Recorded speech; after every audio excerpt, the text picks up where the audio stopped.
This is my Irish Peated whiskey, all of the different variations of it sitting and aging on oak. Today it's time to taste them all and blend them all together because I want to bottle this stuff. I also need to tell you a little bit of a story about neglect and sadness and loss. How's it going, chasers? I hope you're having a kick-ass week. I'm Jesse and this is Still It, and these are all the remnants of my aging Irish whiskey. Why on earth am I calling it Irish whiskey? I'm in New Zealand. It's very obviously not Irish whiskey. Well, I made this with both malted and unmalted, unmalted barley, and that is sort of in the Irish style. I also made this with Connemara in mind. I wasn't specifically trying to clone it, but I was using it as inspiration to sort of aim for that Irish plus peat flavor, which used to be really popular back in history, a long time ago. Not so popular now. So it has peated malt in there as well, along with a little bit of oats to give it a bit of silkiness and smoothness, and a tiny weeny bit, I think it was 1.5% of chocolate malt. If you would like to go back and check out the previous videos on this whiskey, it was actually broken down into multiple videos. You can go and check them out up, geez, which side is it on? This side, I think? You would think I'd sort this out by now, wouldn't you?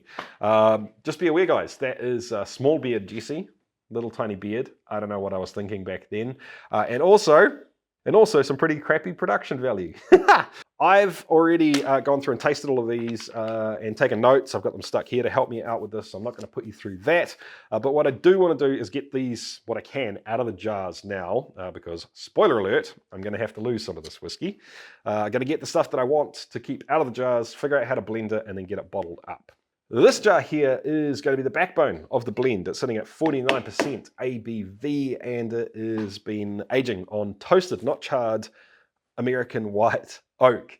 In terms of tasting notes, the aroma is appley, sweet honey, and sweet pastries, like Danishy kind of things, I guess, along with a very small amount of a blue cheese funk. There's not a lot of smoke on the nose, which is something that I want to try and remedy. On the palate, on the taste, it still has a little of that appley taste with a velvety, nice feeling. It has hints of smoke, but it's more ashtray, old fire that's been out for multiple days, not actually smoke. And it has a slightly spicy and slightly astringent finish, which is cool. This one here is going to be the main thing that backs it up, and this is 43% with charred oak. And this has been sitting with quite a lot of wood, with not a lot of spirit for quite a long time now.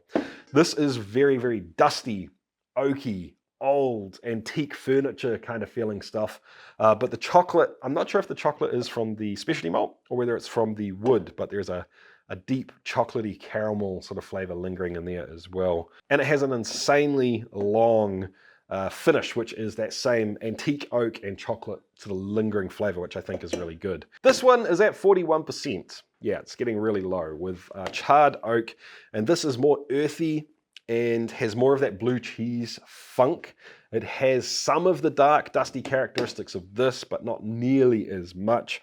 And on the palate, it's quite thin, starting to get watery. It's a little bit piercing, but it does have a nice lingering smoke finish, which is pretty cool.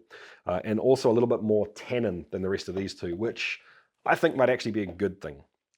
Now, unfortunately, I have to tell you about these three. These are just straight up, I think, unusable. Really, there's no way you could drink them as they are by themselves as a whiskey. These three you could, you know, they might be out of balance, but they would still taste, you'd still assume they're whiskey. These are just too thin, too watery, too astringent, too piercing. Yeah, I fucked up, and it cuts me. It hurts me deep because I've tasted all of these jars in the past. I think probably the last time I tasted them was maybe 8 months ago, which is my mistake, and they were starting to taste really, really good. Why have they gone like this? To be honest, guys, I'm guessing, but my guess is that I've just left them too long. There's too much Angel's Share. All three of these are now below 40%. This one is right on 40%. This is 38%. This is down to 35%. Yeah, so I think the ABVs just dropped too much. I think the low ABV is starting to pull some weird stuff out of the wood, and I think they're perhaps just over-oxidized as well. I have some hope that maybe I can use these as almost like a balancing tool in terms of the mouthfeel and almost the pH on the final whiskey, because there is some really interesting smoke characteristic lingering in this one especially. But yeah, it really is sad, and unfortunately I'm losing a bunch of whiskey because I've been negligent and I haven't been, you know, tasting it and keeping on top of it. So a word of warning, learn from my mistakes. Don't let things go too long without testing them. So anyway, we're going to put this to the side and try to forget about it, I guess. Here's the plan, team. I'm just going to take a glass and do a quick tincture out of these 3 jars, the 3 that I think are good and usable. And basically what I'm aiming to do is to sort of match the volumes that they've got in the jars with the tincture to impersonate or try and figure out what's going to happen in terms of flavor if I just took all 3 of these, threw them into a pot and mixed them up. I'm going to taste it at that point, see what the flavor profile is doing, and see if I need to bump the percentage of one up versus the other.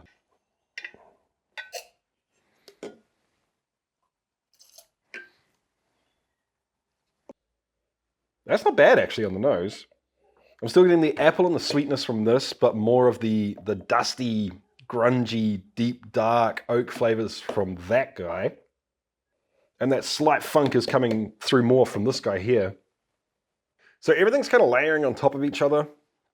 Whoa, that big oak finish is really pushing through from this. That's crazy that small amount of this guy is influencing the other 2 so much. It's definitely finishing a lot more ashy and smoky than this was by itself. Some of that interesting sort of velvety sweetness in the middle of this palate is disappearing. And I don't know, I'm torn on that. I like the velvety sweet mid palate that this had by itself, but maybe not. That's not what all of this whiskey needs to be. I think the next step is to do exactly the same thing, but to halve the amounts, halve the contributions from each of these. So it'll be more of this and less contribution from these. Let's see where we get to with that.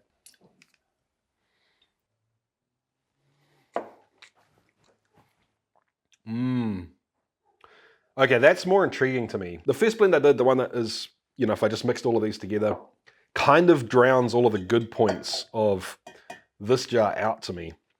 Whereas reducing the amount from both of these 2 whiskeys lets this shine through kind of in the mid palate. Yeah, so it starts with the oakiness from this, runs into the sweet, almost, now it's coming through almost like a grappa kind of flavor, almost like a sweet, tangy, butterscotchy thing going on, coming out from this, and then finishes with the smoke from that. Whereas this just kind of crowds it out, and all you get is, you know, straight up oak and then smoke. It just goes from one to the other. Bang, that's it. That's intriguing. This is by far the best, I think, at the moment. So if I had to choose, I would go with that. But I want to take a little Hail Mary here, and I want to see if the thinner, more astringent, more acidic whiskey here can actually open this one up a little bit, can sort of pry everything apart and, I don't know, just give it a little bit of life where it's just too much bass at the moment. It needs a little treble in there as well. It has opened it up, but what it's done is it's completely killed the aftertaste, the lingering mouthfeel of this guy here. And instead it's replaced it with the thin, watery, astringent aftertaste of this guy. So unfortunately, I just don't think it's going to work, which sucks. Man, I was kind of hoping I could at least use a little bit of it. All right, I guess we'll forget about that. Here's the plan. I am going to put all of this into the jar, and then I am going to add little bits from these other 2, the ones that I want to blend in. I'm going to add them in slowly, very, very slowly. I'm going to add maybe a quarter of each in, let it sit for half an hour, and I'm going to come back when my palate's fresh, give it another taste, do another tincture, experiment around a little bit.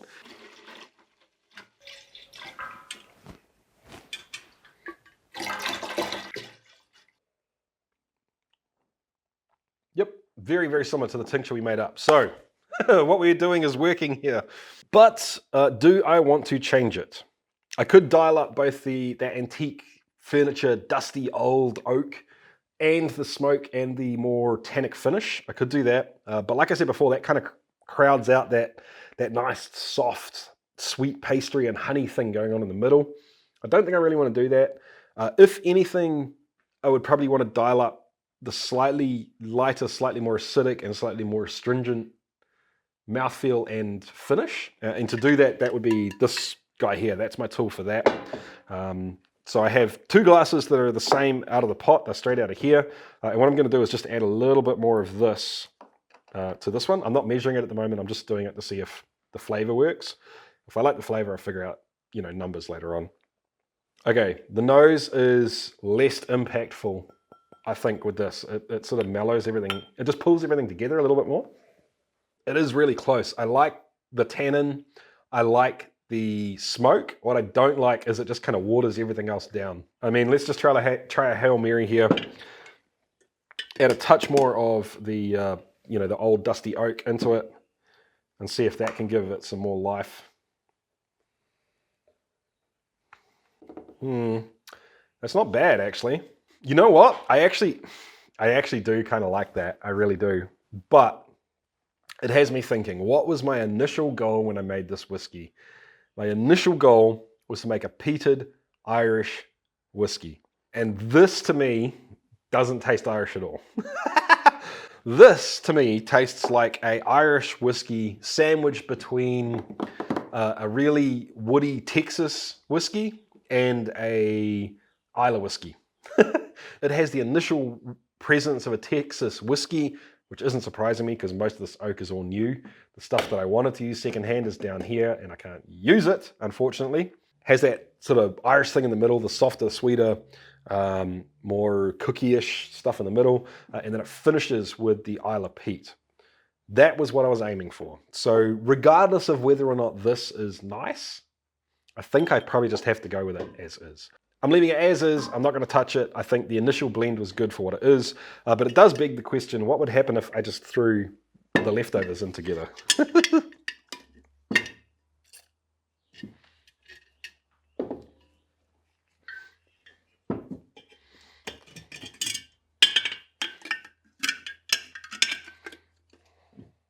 It's nice, it's just kind of empty. There's nothing in between. There's no sweetness in the middle. There's no sweetness in the body. The beginning and the end is nice, but there's no soul in between. I need something sweet. I need something like velvety, thick, oily to carry it. I mean, I've got some distilled honey.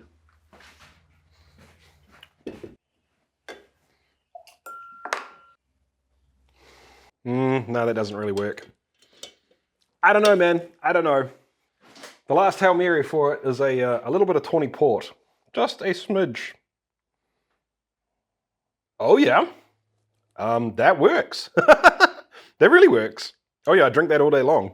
It's not nearly as good as the other one. I'm not even going to measure this. I'm just going to, honestly...